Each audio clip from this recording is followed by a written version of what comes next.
Ladies and gentlemen, welcome back to the channel. So with our previous video, we started the car for the first time. That was actually really quite exciting. And then we also accidentally broke one of the fittings on the fuel pump. So we're still waiting for those parts to come. And then as well, we're still waiting for our drive-by wire to come as well, so that we can actually start the car again. And then as well, if we do the drive-by wire, we will also be able to take the car for a test drive, to drive it, or just to rev it a bit, whatever the case may be. But if we don't have that, we can't do anything. So yeah, as you can see with the video thumbnail as well as the description, that we will be installing a electronical boost controller. I'm actually really excited for that. It's just a basic, really simple boost controller that I've got. So we're gonna go over to electronic. Hope you enjoy this video. Let's gonna have some fun.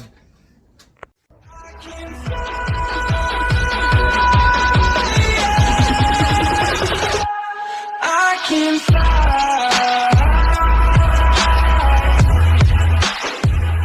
So I have opened up the box just to see how everything looks. But yeah, this is just a very basic electronic boost controller with the gauge that we're going to install. Most of it is only plug and play. So I'm going to go through with you to see everything, what's going for what, and how we are going to install it. So starting with the gauge, this is actually what the gauge looks like. It's got a high boost and a low boost, and then you can obviously also adjust it. So yeah, like I mentioned, this is just a basic electronic boost gauge. So you will be able to adjust it, set your low boost, and then as well set your high boost, and then from there you can just switch basically between the two. As you can't set the boost on the management, you can only run it through, let's say, dyno to 1.4 bar or 1.8 bar, whatever the case may be. And then from here you can now set it, okay, you're going to want to run it on low boost, so you're going to switch it to, let's say for example 0.6 bar, and then as soon as you go to your boost 2, then you can go to, let's say it will set it to 1.2, 1.3, 1.5, whatever you wanted to set it on, then you can set it to that. So this is the boost gauge. I don't know if you can see nice and clearly. I'll show you now as soon as it's installed what it looks like. So next up, let's have a look what we have in the box. So next up we have our instructions, and then I see it comes with some fittings as well as some filters, cable ties. It's got some double-sided tape, and yeah, so there's just some of the fittings that we're going to need for the gauge that we're going to install. Let's see what's next. So in this packet, it seems like we have our basically ECU that controls our whole thing, so that we will be able to have a look at it, monitor it. I'm not sure what happens. See what happens, because it looks like there's a display here. We will plug it in just to test it, just to see what it looks like. If it is a display, I think it will be nice to install it here on top of the boost gauge. But we'll have a look first, see if it shows a display or anything like that. And then next up is our boost sensor. This just picks up the boost that we're running, so nothing special about that. All of this looks like it's plug and play. And then on this wire, it's gonna be really easy, really simple to wire, as we do have a black, that's the earth, and then as well we do have the yellow wire. That is the remote 12-volt wire that we're going to run to switch on everything. So it's actually really simple to install. It's just routing all the wiring through. That's going to take a bit of time. Next up, we do have some more wiring. Here's just a piece of pipe. According to the manual, we're only allowed to use 4mm of pipe. We're not allowed to use anything more than that. So if you use a thicker than 4mm, it will be able to, the reading for the ECU for the boost controller might be out, so that's why they say prefer to keep it on 4mm and nothing above that. So here we also have our sensor. I'll open the packet now. There's the solenoid, not the sensor, the solenoid that is going to adjust the boost for us. It does really feel like good quality. It is a bit heavy. And then we also have this connector here. So all I'm going to do now is just plug everything into everything, and then see what it looks like as soon as everything is attached, just so that we have a basic idea of where we're going to put what and how it's going to look.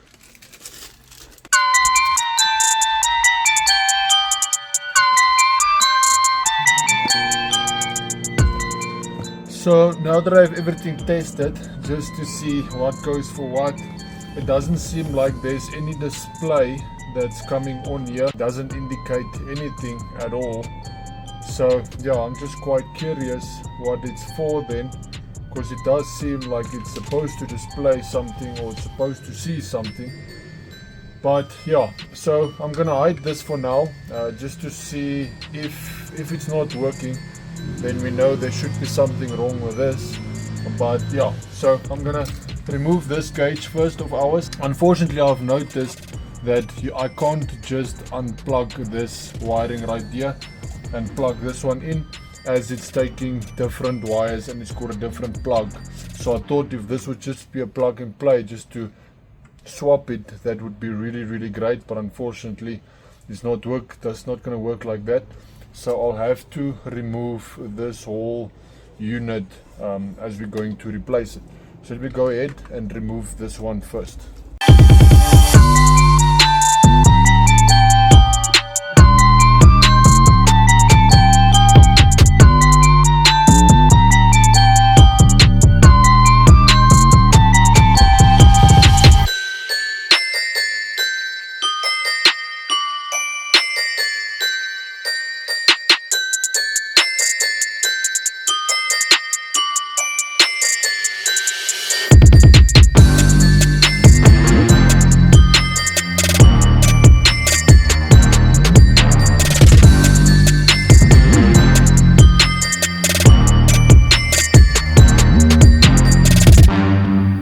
There we have our boost gauge controller now installed. Yeah, I want to sort out this wiring, but not yet, as there's still some things that we need to do. So if you switch it on, there's going to indicate to you now boost 1. That's boost 1. And then when you go over, you can just press the button once, boop, and it goes over to boost 2. So then you can have your low boost and you can have your high boost. So I'm just going to switch it off. So coming to the front, here we have our new boost controller for the boost gauge, just to indicate the boost that's connected. And then when we come back to this side, as you can see, here's our solenoid. So I need to quickly run through the diagram and just see what's supposed to be plugging in. So that I believe we're just basically going to change out those two pipes, change it to fit here, and then we should be 100%. It's just to find out which pipe is going where. So let me quickly get this sorted. So there, our setup now is finished. I know this is not the best place to put our boost controller, but yeah, the car's not going to start like in the next video or so, as you still need to do the drive-by wire as well as fix the fueling issue. So it's still going to give me enough time to move this and then also do the plumbing, as I need more of this pipe, and then also short a piece from that T-piece right there and then all the way to the management. So I'm going to short maybe 1 or 2 meters. I think 2 meters should suffice, as it should be enough to run it on the management as well, and then also redo this plumbing so that it's far away from the exhaust. I believe the best place perhaps to put it's maybe going to be here somewhere, but yeah, we'll have a look at that on a later stage. But we will fix it before we get it started. So at least now that's sorted. We have this, it's plugged in, so now we can go inside the car. So now that we know that we are done with all of this, now what I'm curious about is now how you're supposed to set your boost. I did quickly read through it. The main thing how to set it is to adjust the gain value for boost 1. You press gain button for 2 seconds into the setting mode.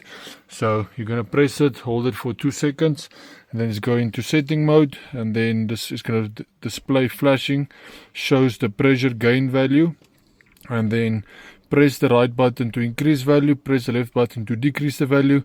To adjust downwards, then display off means boost setting, return to factory settings. Display off means boost setting returns to factory settings before installing EBC. Complete settings after 5 seconds of inactivity. So what I'm curious about here, this is adjust gain upwards. So beginning pressure volume 0.2. So what I want to know is if you adjust your boost, that adjusts the gain, is that going to adjust where it's the beginning pressure value? Is it going to be where the stock pressure wastegate is? Or is it going to be where the target boost is? So let's switch it on. We're obviously not going to test it now because it's not going to help us. So it is then boost 2. So let's put it in boost 1. Keep it on for 2 seconds. 1, 2. There we go. I hope that's not 30 bar. Anyway, let's reduce it. Let's say 0.6 bar. I think should be fine. So leave it for 5 seconds. There we go. Let me just switch it off here so the fan can go off. And then we're going to go to boost 2. Press it. No, I'm lying. Sorry. I'm sure I just heard the actuator move. Anyway, and then boost 2. Let's change that one. Hold it for 2 seconds. 1, 2. And then let's change that one to 2 until what can it go? I wonder. Oh, 100 bar. Oh, yeah, no, I don't think that is necessary. So I believe it should be bar. I think this is going to be 1.3, 1.2. Let's put it on 1 bar for now. The reason why I say I think it's bar is due to that at the back of the module it did show that it's showing bar. Even here it shows 0.4 bar. So I believe the settings that we had it on now, this was going to be 1 bar, and then that for now is going to be 0.6 bar. So we do have that now installed. Unfortunately we can't carry on with anything else once again as we are waiting for parts to come. But yeah, just wanted to show you my boost controller that we have installed. I'm actually really quite excited for this. I can't wait, as yeah, I believe this is going to be a bit of a game changer for us. It is a bit expensive, but I'm not gonna lie to you, I really think this is gonna be so worth it. So yeah, I'm really happy. I'm excited. So yeah, I can't wait for the next videos to come. Like I've mentioned, we're still waiting for a few things to come. We're waiting for the drive-by-wire to come so that we can do the drive-by-wire for the throttle body. Then we will be able to accelerate and deaccelerate, as we don't have anything connected to that now. And I really don't want to be on a cable. I want it to be set on drive-by-wire system. So I'm happy with that. And then next up, as well as I need to fix that fuel pump issue. If we have fixed the fuel pump issue, as I broke off that small where the fuel pipe is connecting to, unfortunately I broke that off, so I need to get a new one for some of that, and then I can fix it, put everything back, then we can at least start it again. Then we can fix the final 2 issues that we have with the management. The one is where we still need to get the ref counter to work, and then the second one is the water temperature that we also need to get on the cluster to work. Then the management should be 100% done, as well as the drive-by-wire. It means then we can drive the car again, which I'm really happy for, excited for that. And then I also still need to change the fueling a bit, the fueling system. The reason for that is that we're not using the stock OEM management of the car anymore. We are running Dictator, so we're going to need to change our fuel setup, as we not going to have anything that's going to regulate the pressure in the fuel filter. So we need to redo the fuel system as well. And then we should be ready for dyno. If everything goes well, then we will be going back to the dyno. So yeah, we're almost there. Once again, I know if I fixed only the sandwich plate for the oil filter, if I only fixed that and put everything back together, we could have went back to the dyno. But now at least we've done a few things where we should definitely make more power, especially with the Dictator that we've installed. We should already make a lot more power than what the original ECU would have allowed us to go. And then as well with the fueling that we're going to do as well, should also allow us to make more power. So yeah, there you've got the idea what we're going to do for the next few videos that we're going to focus on. We're just waiting for the parts to come. I want to push so that we can see if we can get the car to the dyno as soon and as fast as possible, so that we can go and have some fun with our Audi finally. So yeah, thank you guys for watching. I really appreciate it. You must have a lovely day further. God bless and be safe. Ciao.